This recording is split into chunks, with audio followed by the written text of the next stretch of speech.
মাঝখানে আপনার কিছু আনওয়ান্টেড ইনসিডেন্ট ঘটেছে, যেগুলোর সঙ্গে আপনার একটা গোষ্ঠীদ্বন্দ্বের একটা জুড়েছে, বা যে অভিযোগগুলো হয়েছে সেখানেও যাদের বিরুদ্ধে অভিযোগ তারাও কিন্তু আপনাদের দল।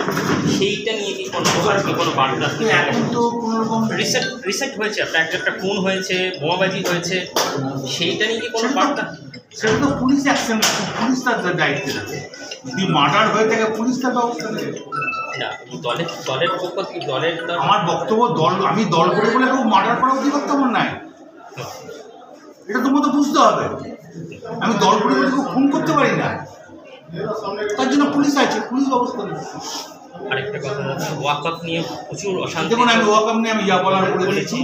প্রথম মানুষ হওয়া দরকার, হিন্দু মুসলমান না করে। উজ্জ্বল কাদেরীর রক্তটা আর আমার রক্তটা যদি কোনো ডাক্তার বলে দেবে আলাদা, যদি বলে দেয় যে হিন্দুর রক্তটা মুসলমানের রক্ত, আমি দল করি। আর খয়রাসুল গতবারে আপনার ওয়াকআপ নিয়ে মমতা ব্যানার্জি দেখছে, কোনো চিন্তা করার কারণ নেই। খয়রাসুল খুব শান্তপ্রিয় যে জায়গা, খয়রাসুল তাই থাকবে। এবং খয়রাসুলে আমি কথা দেব, খয়রাসুলের মানুষ খুব ভালো। এখানে খয়রাসুলের মানুষ একটু বোকা, তাদের জন্য উস্কানো। আপনি যে কথাটা বললেন, খুন করলে পুলিশ কাউকে ছাড়বে না, সে আমি হোক, উজ্জ্বল কাদেরই হোক, কেদারই হোক, যেই